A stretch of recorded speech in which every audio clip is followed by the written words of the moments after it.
Hi, this is Rabbi Chaim Coffman. I want to welcome everyone to our third installment on the Torah portion of the week, Parshas Lech Lecha. I think there are a few interesting points. There's a lot to talk about in the Parsha, but I want to highlight just a few points in the Parsha itself. At the beginning of the Parsha, beginning of chapter 12, God says to Avraham, go for yourself from your land, from your relatives, from your father's house, to the land I will show you. I'll make you a great nation. I'll bless you. I'll make your name great. And you shall be a blessing. I'll bless those who bless you. And him who curses you, I will curse. All the families of the earth shall bless themselves by you. So that's chapter 12, verses 1 to 3. So there's difference of opinion whether this is the first of the 10 trials that Abraham goes through, or that the first trial was when Abraham came out of Ur Kasdim. When he came out of Ur Kasdim, he was thrown in a fiery furnace by King Nimrod, and he came out unscathed. And because of that, some commentaries say that was the first trial, even though it's not explicit in the verse itself. Nonetheless, some will claim that's the first trial, and others will claim this is the first trial. That he gets sent far away, doesn't know where he's going. And the obvious question here is, why is this a test? In other words, if God says, okay, I'm not going to tell you where you're going yet, but I'm going to tell you that wherever you go, you're going to have fame, you're going to have fortune, I'm going to bless you, and those who bless you, I will bless them. Whoever curses you, I'll curse them. Everything's going to come from a blessing by you or through you. All right, so who's ready to sign up? I'm ready to sign up. If God would come to any of us and say, listen, I'm going to give you $1 billion, and you can do whatever you want with this money. You're going to have fame. You're going to have power. You're going to have, everyone is going to be blessed through you, and through them, you'll bless them, so to speak. And anyone who curses you, they themselves will be cursed as well. So that sounds great. Everybody would want to sign up. The problem is, God doesn't tell him where he's going. So they say, for $1 billion, who cares where you're going? Right? I'll send him to Pago. We'll send him, maybe we'll send him to the South Pole. Or maybe to the North Pole, where it's nice and cold. We'll send him to some frozen tundra, where he can't do anything. And he won't be able to function so well there. Well, so what? He'll be famous. Everyone will bless him. We'll be blessed through him, etc. So where exactly is the test? So the test is in the fact he doesn't know where he's going. Right? We said, and we mentioned, that God could send him anywhere. So the essence of the test is going where he has no idea. You tell me God's going to give him everything. He's going to give him fame. He's going to bless the people through him. Everything's going to be great. But he doesn't know where he's going. So wouldn't it be just as a big of a trial if God told him where to go? Let's say God says, I'll make it easy for you. We go to San Diego. Sunny, 75 all year round, right? It doesn't rain all that often. It's beautiful weather all year round. Would there be such a great test in that? Still a test. Why? Because if you look at the beginning, it says, go for yourself from your land, your relatives, your father's house. So those are three things that Abraham knows, right? He knows where he came from, even if he didn't come from, the greatest stock, so to speak, in his family, that his father was a big idolater, etc. Nonetheless, he says, go from your land, your relatives, and then from your father's house. These three things are going to be extremely difficult for any person in general to leave, unless, even if they have a specific reason why they're going, it's still going to be hard, even if God tells them where he's going. Right? Even if he says, listen, don't worry about it. You're not gonna know anybody there. You're gonna have to start from scratch. And, because of that, even if you know where he's going, that's still a test. Because you're leaving the land you know. You're leaving your relative, even if your relatives aren't so great, family's still family, right? You're leaving your relatives, and you're leaving your father's house. Torah tells us that he's leaving everything he knows. That's one aspect of the test. So my Rebbe brought down that another aspect of the test is, what did he do? What did he do when he was there? Where he lived. So it says that he and his wife, Sarah, made thousands of souls. What does it mean, thousands of souls? It means that he converted men, she converted women. He was doing tremendous amount of outreach where he was. Had thousands and thousands of students. Had everything set up. Everything was running like clockwork. Everyone believed in their idols, and he was the one that came on the scene and believed in one God. And told the world there's one God. So, another aspect of that test is the fact that God told him to leave what he knew. And even if everything was going well, and he was doing tremendous work, doing outreach, God said, I want you to go. And I want you to leave. But what about all my work? What about all my students? Who's going to teach them? What's going to happen to them? Right? We don't have any of this discussion here.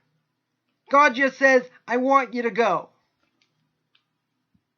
It's a hard thing to do. Imagine, he's got a network of schools all over. And he's teaching all these different places. And he's gathering all these different people. He's having tremendous benefit by helping others see that there's one God in the world. Now you're telling me I have to get up and leave? You're not even telling me where I'm going? So God says, I'll make it worth your while. Fame, power. You have all the good things. But you have to leave. So it already says that's an aspect of the test. I know of one case that somebody was here in Israel, and his kids were here, all his kids were here, and he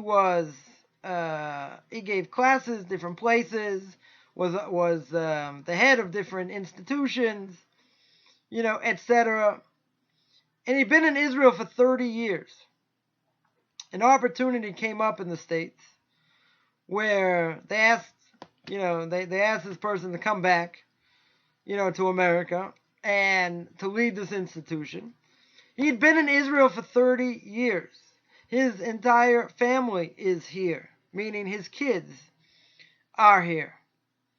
So he picked up and he moved. He comes back every so often, but he picked up and he moved. Right? So that doesn't happen all that often throughout the course, of history. It can happen. Doesn't mean it'll never happen. But, I can say in the last 25 years, I know of one person who did such a thing that it happened to. I know other people who left when they were younger, other things. But to have someone, who's building Torah, in Israel, 30 years in the country, and he had to go. Right? He felt he had to go, and he went. But he knew what was there. This is a whole different thing. Abraham has no idea where he's going. Doesn't matter if he's going to San Diego and the weather's beautiful. Doesn't know a soul. Not only doesn't he know a soul, but he's doing such great work where he is. He doesn't want to leave. He's happy where he is. But God tells him, this is what you have to do. This is his first divine revelation. And therefore, he's got no choice. He has to go. So, even had he known where he was going, that would still be part of the trial. Because in essence, even if he knows where he's going, he still has to go. And he still has to leave everything he knows. Even if his family wasn't so good, and the land where he wasn't so good, it's still something we know. It's like, it would be like somebody, whose native language was not spoken in the country where they're going, and no one would say, okay, you're going to start from scratch in, Timbuktu. Oh, you don't speak the language in Timbuktu? You don't know you don't know anybody there? Doesn't matter. That's where you have to go.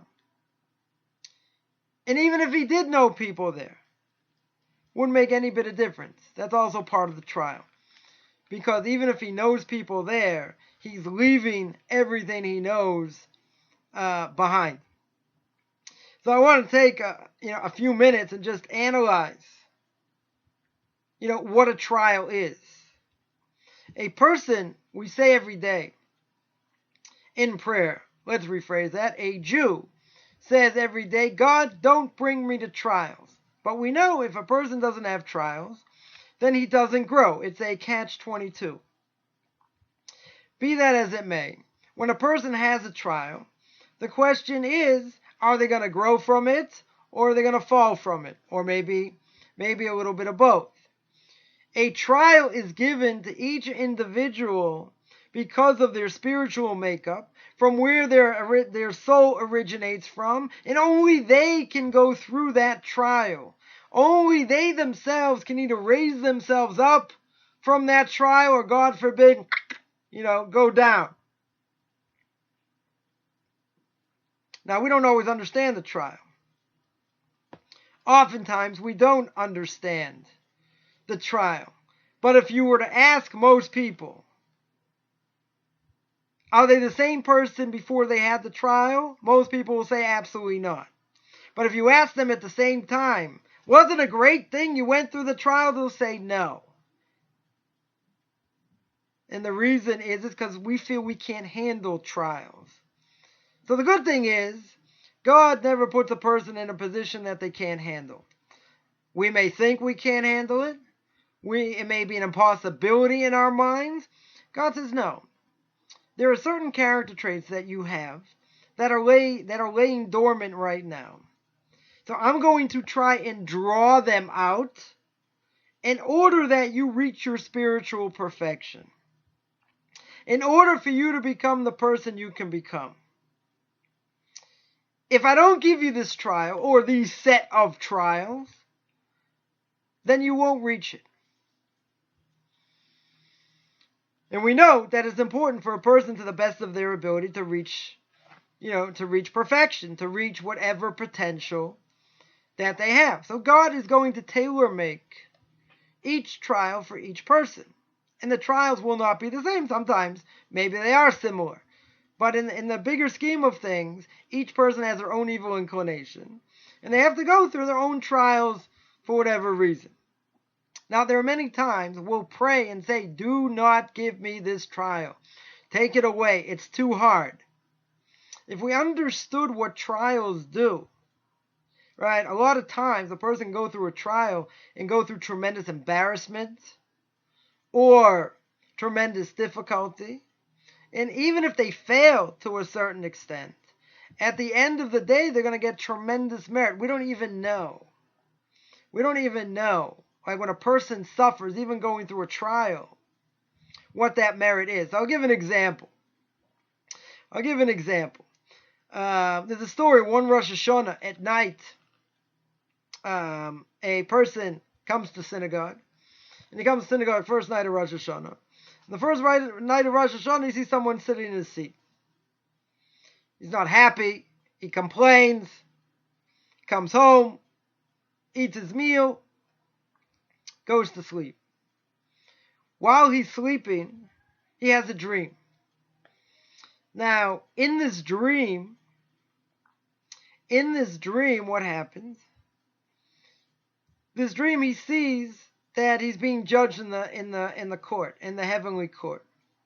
You see the big scale, and all of a sudden he hears a heavenly voice.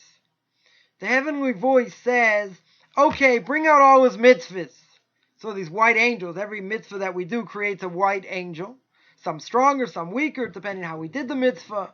if we did it, with complete sincerity or not. So you stronger ones, weaker ones, all these mitzvahs, trains and trains and trains of mitzvahs come out.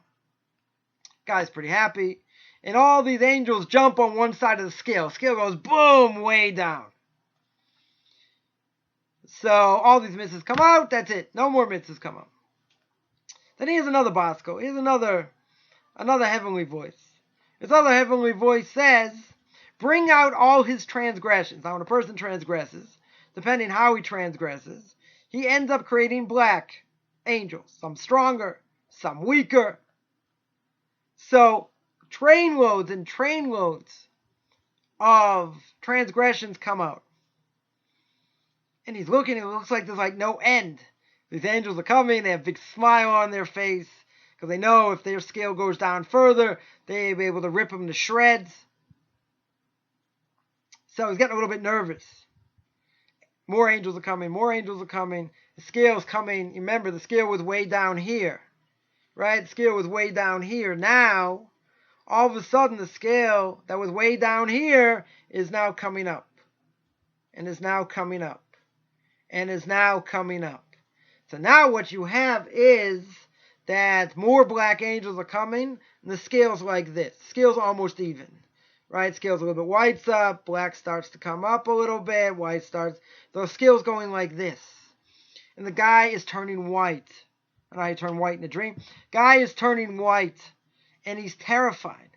Because all of a sudden, more black angels come, and the scale of the black angels nails the white angels. The black angels are higher. And he knows that if the black angels are higher, he's in big trouble, and he's going to get ripped to shreds. So the scale is like this at the moment. Black angels higher than the white angels. So before the angels are about to rip him to shreds, he screams out, aren't there any more mitzvahs? No more mitzvahs come. He says, and the black angels are ready to rip him to shreds. He says, fine, I'll do anything. I'll even take Yisurim. I'll take suffering. So before the black angels can destroy him, all of a sudden, all these white angels come out. All these white angels come out, and then the scale goes way down on the white side, and that's the dream. So the next day, when he comes to synagogue, and he realizes that someone took his seat, and he remembers that night he was so upset, and then he remembers the dream. And the dream that he had was because of the suffering that he went through, and potentially other suffering that he would go through in this world, that took the scale and smashed it, and allowed him to survive in the next world. Now, we don't want to suffer. We don't want to go through difficulty. Right? But keep in mind, if we would, and it happens to us, we get tremendous merit for it. It erases transgression. So what's the point? We're not really talking about suffering here. Right? Well, here we're talking about the trial. Sometimes the person can go through a certain trial, and the trial brings pain. The trial brings suffering. So I would say that we should say, God, give me more suffering.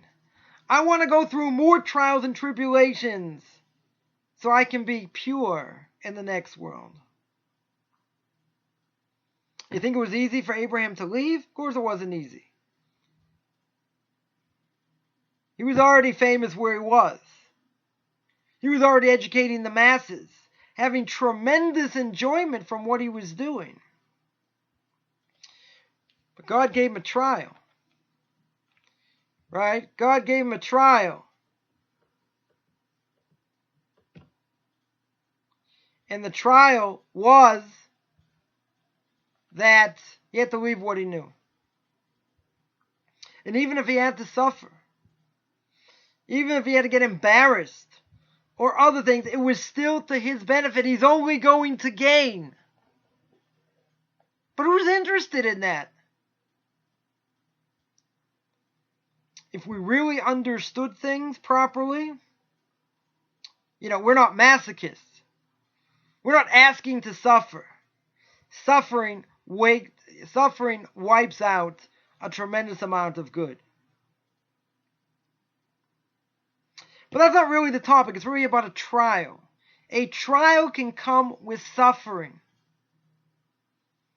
We should relish trials, because trials help us, even if at some level we fail. They help us to become the people that we need to become. So you said at the beginning, or we said at the beginning, that we don't want trials. That's true, we don't. But we only grow with them. If we were on the level we should be, we shouldn't need trials at all. We should be serving God out of desire, out of love, and always gaining on a daily basis from what we learn, implementing it into our lives, and living the life that He wants us to. It's great in theory, it doesn't always work. So we have to have trials. So even if the trial would be that everything's going to be great and I'll make you famous and whatever, you're still going to have to leave everything that you know and go into the unknown. Because you went into the unknown willingly, without question, you still benefit each step that you take by leaving everything behind. And again, he left everything he knew.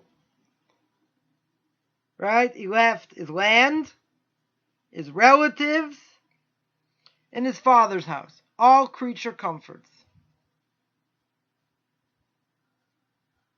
Very difficult thing to do.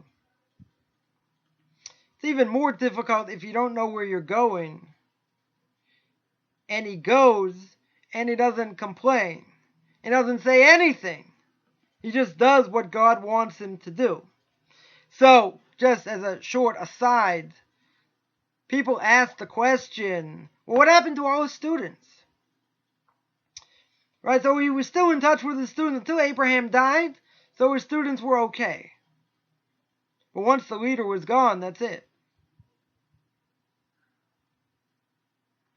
So he still had his influence, but, not exactly the same, as being there. It's also a very hard thing to give up. He loved what he did. He helped thousands of people. And he gets such unbelievable merits because he doesn't complain. God tells him to go, he goes. No questions asked. We'll see by the Akedah, by the binding of Isaac, why that was the ultimate and the last of the trials of Abraham. Because that went against everything that God had told him. And even so, he still went and did it. Made absolutely no sense. Because God said, this will be your son, this will be your inheritance, etc. And he's going to pass it down to his kids. And this is where the Jewish people are going to come from. God says, take him up and kill him. Right, we'll see. In the language, right, doesn't say that. But the idea of the Akedah, right, the Akedah itself in Parshas Ve'era also uses the same language. In chapter 22, verse 2, it says, please take your son, your only son whom you love, Isaac, go to the land of Moriah, bring him up as an offering, one of the mountains which I shall tell you. It says the same language. The son that you love, et Yitzchak, velech lecha el Eretz HaMoriah. Go to Eretz HaMoriah. So look, there's an obvious question. It says over here in beginning of chapter 12, Avraham Lech Lecha me'artzecha, leave your land, leave your family, leave your relatives, etc. Also says by the Akedah. Same thing. It says go to Mount Moriah or Mount Moriah. But it doesn't say, like it says over here, go there, I'm going to make your name great, you'll be famous, you'll have money, you'll have power. It doesn't say that by the binding of Isaac. So, the binding of Isaac was something totally different. The binding of Isaac was purely a spiritual thing.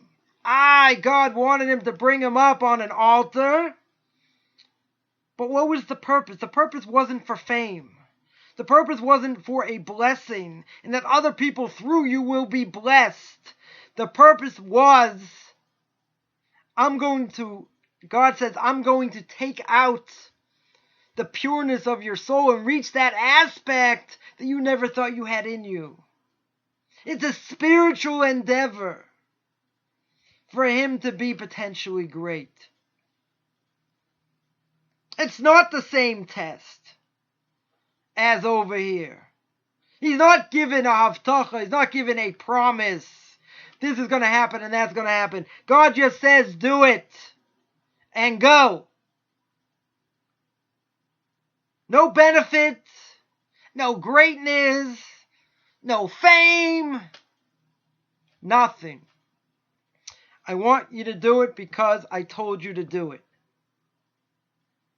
And again, this went against all his understanding. Went against everything that he stood for. And that his future was based on. Right? Through his son. Then God says, I want you to bring him up. So the answer is, why is it different? It's a totally different experience. It's a spiritual experience. Now, if you would have told Abraham that you're going to go through this and you're going to pass the test and that's going to make you the great Abraham that you're going to be, what was he lacking? Right? What was he lacking? He was 9 for 9. 9 tests out of 9. People thought he was great because he did all these different things. If he did all these different things, he doesn't need the 10 tests. Not only that, God knows what he's going to do. So cut him some slack. Give him credit as if he did it. God says, I can't do that.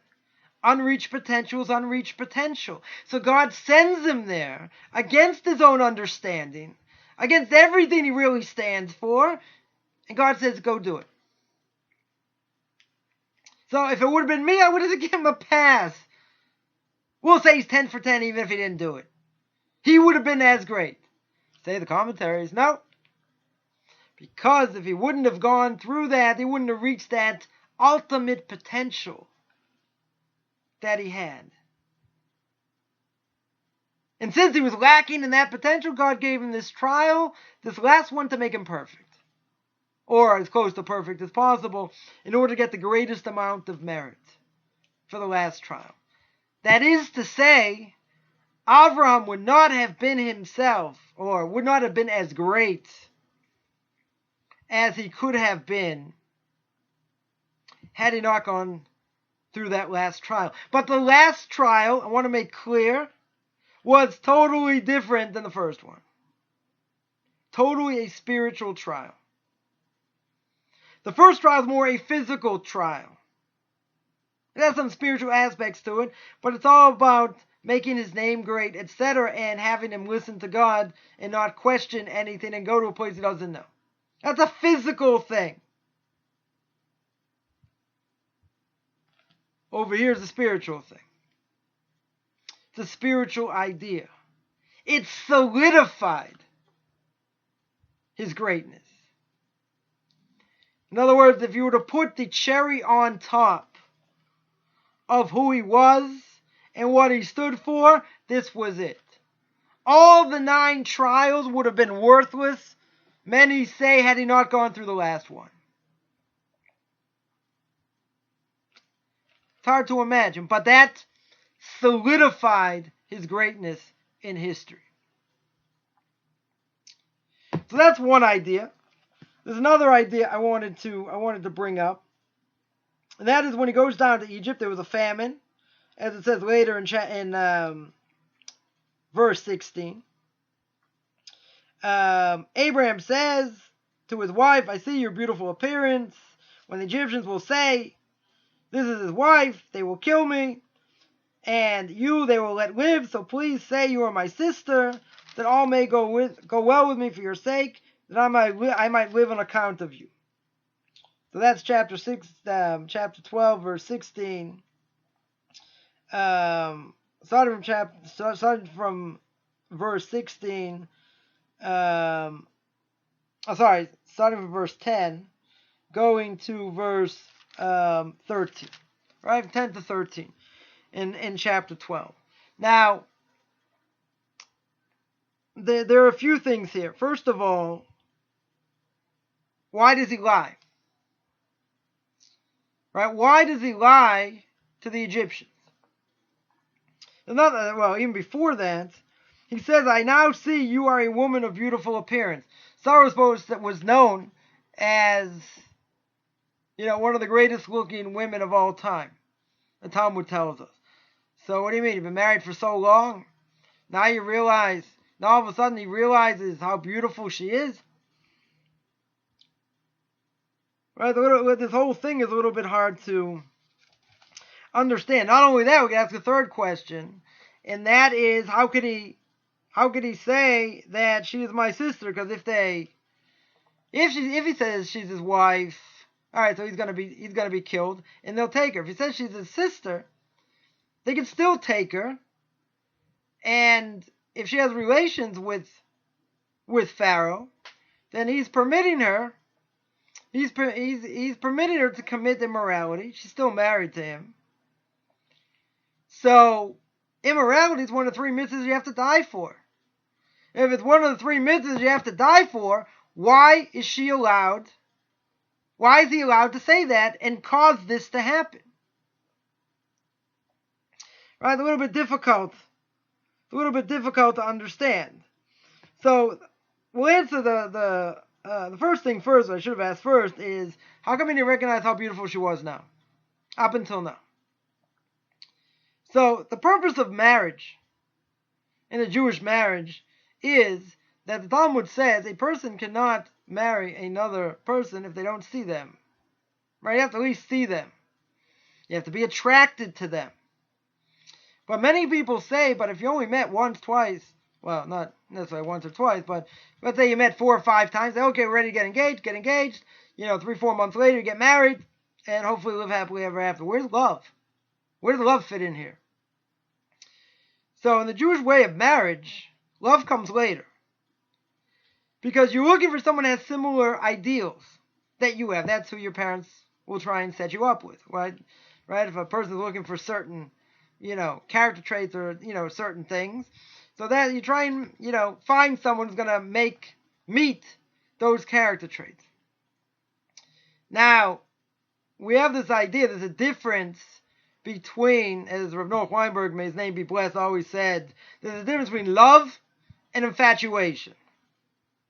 Right? Infatuation is not love.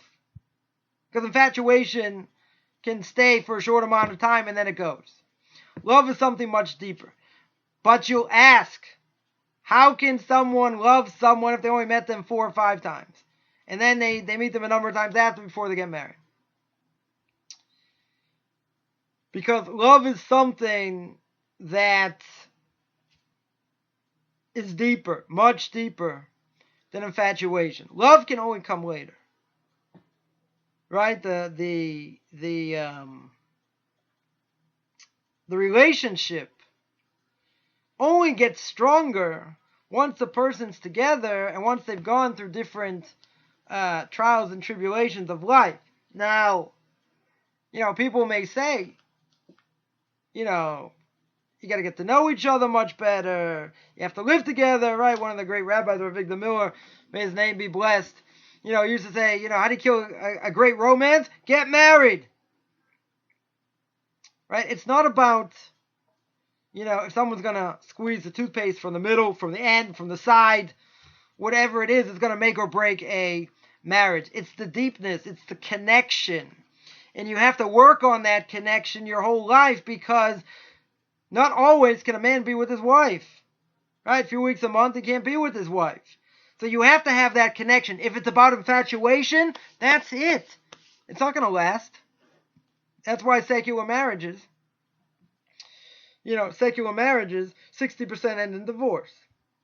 If you live together, it's higher. It's a little bit strange. Why? If you live together for so many years, all of a sudden, what does a piece of paper mean? You know what a piece of paper means? It means you're legally bound. Before, you could stay together, you can wait, you can pick up, you can leave, no problem. Right? There's no obligation. You don't have kids, you can walk out and leave.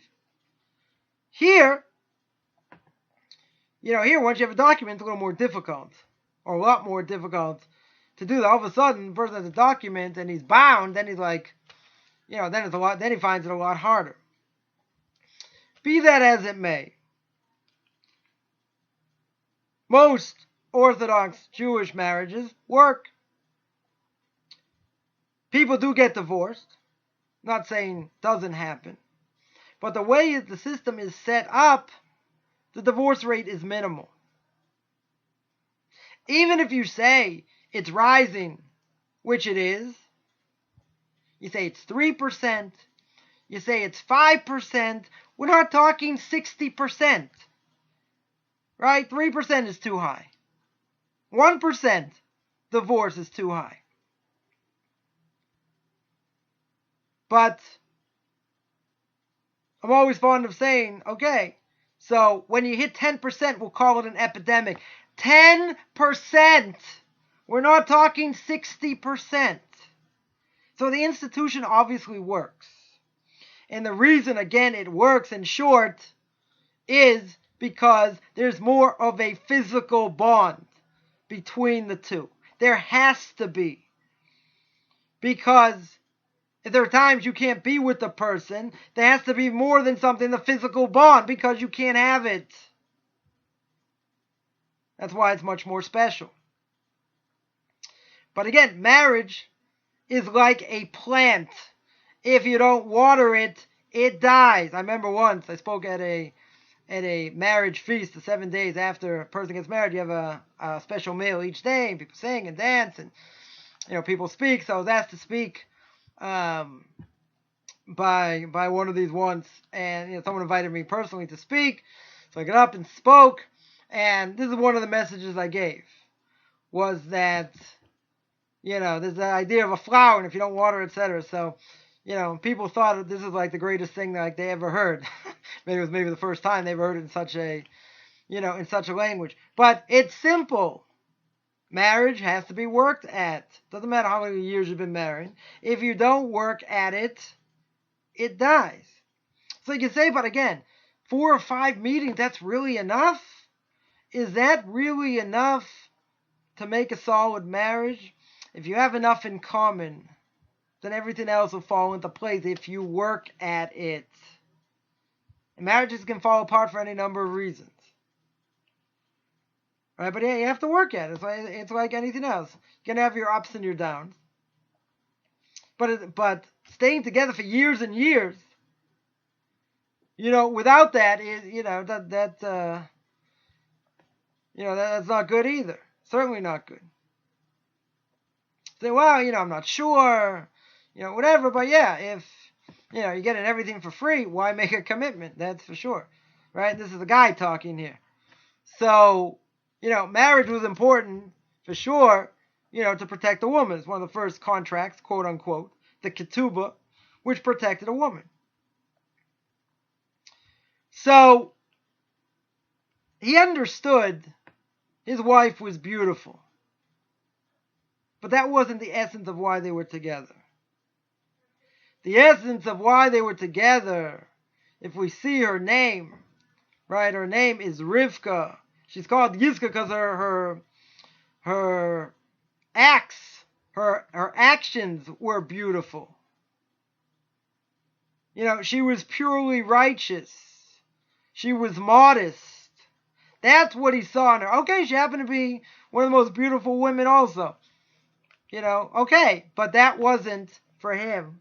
That wasn't the essence of what the relationship was. That's why he says, I have known that you are a woman of beautiful parents, but that doesn't matter. That's not why I married you. I married you because of your actions, not just because of your beauty. Because beauty can fade. And what happens when beauty fades? If it's infatuation, game over. That's why I have so many women trying to look much younger than they are, for that reason. And when they get old, you have plastic surgery, do these things to stay looking the way you need to. Otherwise, your husband, God forbid, may go astray. Or may leave you in the process. Right, within Judaism, if the relationship is strong, doesn't mean you have other temptations. But if the relationship is strong, the person's not going to look anywhere. Beauty in the eyes of the person is important. But the essence of who the person is and what their actions are, that's more important. That's one thing. The other thing is, but how could he lie? And how could he say, this is my wife, this is my sister, if I say she's my wife, I'm going to die? Says the Rabbeinu Bachai. The Rabbeinu Bachai says, this was a sin that Abraham did by accident, wasn't on purpose, and because of this, his progeny, his offspring, go into exile in Egypt. But he says, this is, that might have been the fact that he said, all right, tell him you're my sister. That caused the exile for the Jews to go into Egypt. But there was something worse. If he says she's his sister and he sends her to Pharaoh, how could it take someone so righteous as her and cause her potentially to be with Pharaoh? It's one of the big three you have to give up your life for. If he's so afraid he's gonna get killed and she's gonna be taken, where's his faith in God?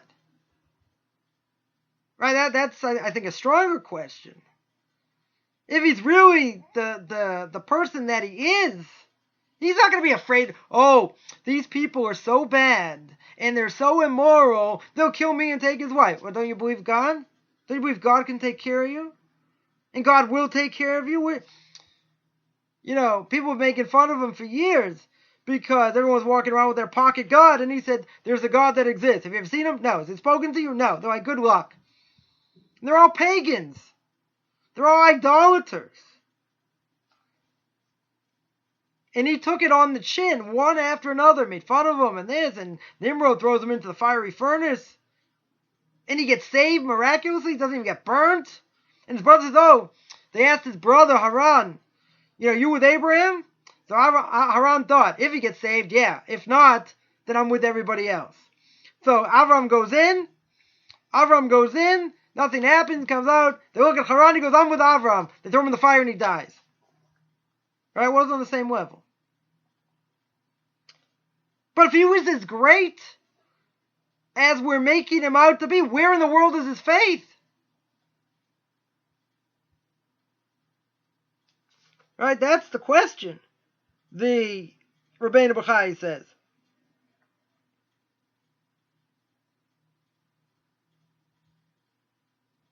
So if God sent him out and he tells him to leave, he should have believed that nothing bad would have happened. Why would God put him in a trial to kill him? God says, Lech Lecha me'artzecha, leave your land. What happened? There was a famine. So he has to leave. So if you have proper belief in God, even if he sends you to Egypt because there's a famine, or he goes by himself, whatever the case is, doesn't he believe God's going to take care of him? That would seem pretty obvious. So, there's a difference of opinion. Right, according to Rabbeinu Bachai says, he goes to the Jewish people go into exile into Egypt because of this. Because of what he did. Others say because of what he says in chapter 16, verse 8. He says How do I know? Like, who's going to inherit me? He's asking about God's attributes. So others bring down that's the reason they went into exile, because it wasn't allowed to ask about God's attributes. And then the Torah says, surely no, your progeny is going to go down to a land not theirs. It doesn't say it's going to be Egypt, but a land not theirs. I'm going to judge their gods. They're going to give you a hard time, and I'm going to judge them. So in either case, for whatever he said, either what he says over here or what he says later, they still go into exile. Right? They still go into exile. So there were three things, Rabbeinu Bachai says. There was the sin of his thoughts, why he did it, the sin of what he said, and the action itself. So, I wanted to bring this up because one thing we see is that he should have had stronger belief. If he would have had stronger belief, he would have told the truth and would have relied on God. Now, you could get out of the problem. My Rebbe says you could get out of the problem by saying, how could he permit his wife to be taken by Pharaoh? If his wife is considered a married woman, it's one of the three things you have to give up your life for under any circumstances. Either idolatry, murder, or immorality. Right? So if he kept the Torah, and he understands this is what he had to do, how in the world could he send his wife there? So my Rebbe says that marriage back then, before the giving of the Torah, was different.